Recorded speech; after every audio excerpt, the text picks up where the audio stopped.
ദോശമാവ് കൊണ്ട് ഒരു ബോണ്ടയാണ് ഞാനിന്നിവിടെ തയ്യാറാക്കുന്നത്.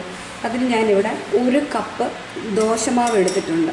അത് നല്ല തിക്കായിട്ടുള്ള ദോശമാവാണ്. ഒരു 1/4 കപ്പ് റവ, ഒരു സവോള, അല്പം മല്ലിയില, ഒരു പിഞ്ച് ജീരകം, 1/4 ടീസ്പൂൺ കുരുമുളക് പൊടി, 1/4 ടീസ്പൂൺ മുളക് പൊടി, ഒരു 4 പച്ചമുളക്, 1 ടീസ്പൂൺ ഇഞ്ചി, ഒരു തണ്ട് കറിവേപ്പില. ഇതെല്ലാം നല്ല പൊടിയായിട്ട് അരിഞ്ഞെടുക്കണം.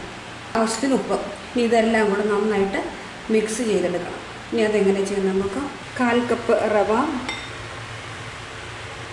ഒരു സവോള,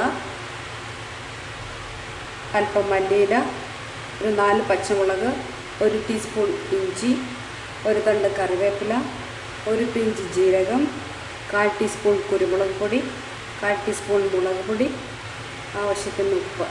ഇതെല്ലാം കൂടെ നന്നായിട്ട് മിക്സ് ചെയ്തെടുക്കണം. നല്ല തിക്ക് ദോശമാവായിരിക്കണം.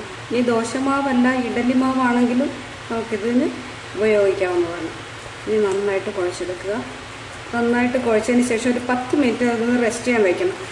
10 മിനിറ്റ് മാത്രം വെച്ചാൽ മതി. കൂടുതൽ സമയം വെച്ചാൽ ഈ ഉള്ളിയിൽ നിന്ന് വെള്ളം ഇറങ്ങിയിട്ട് മാവ് ലൂസായി പോകും. അതുകൊണ്ട് ഒരു 10 മിനിറ്റ് ഇത് റെസ്റ്റ് ചെയ്യാൻ വയ്ക്കുക. ആ സമയം കൊണ്ട് നമുക്ക് എണ്ണ ചൂടാക്കിയെടുക്കാം. എണ്ണ ചൂടാക്കാൻ വെച്ചിരുന്നു. അത് ചൂടായി വന്നിട്ടുണ്ട്. ഇനി അതിലേക്ക് നമുക്ക് ഈ മാവ് കൈ കൊണ്ട് അല്പം കോരിയിട്ട് കൊടുക്കാം. കൈ വെള്ളത്തിൽ മുക്കുകയോ അല്ലെങ്കിൽ അല്പം എണ്ണ കയ്യെ കടവുകയോ ചെയ്തിട്ട് വേണം ഇത് എടുത്തില്ല കയ്യിൽ ഒട്ടി പിടിച്ചിരിക്കും. ഇത് റെഡിയായി വന്നിട്ടുണ്ട്. നമുക്കിനി ഇത് കോരി മാറ്റാം. ഇത് വളരെ പെട്ടെന്ന് തന്നെ തയ്യാറാക്കി എടുക്കാൻ പറ്റിയ ഒരു സ്നാക്കാണ്.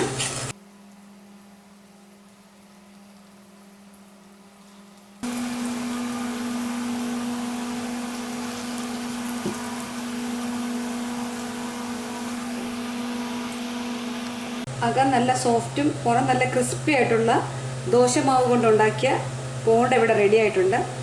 ഇത് നിങ്ങൾക്ക് എല്ലാവർക്കും ഇഷ്ടപ്പെട്ട് കാണുമെന്ന് വിചാരിക്കുന്നു. നിങ്ങൾക്ക് ഇഷ്ടമായാൽ നിങ്ങൾ ഇതൊന്ന് ട്രൈ ചെയ്ത് നോക്കണം. തീർച്ചയായും നിങ്ങൾക്ക് ഇഷ്ടപ്പെടും.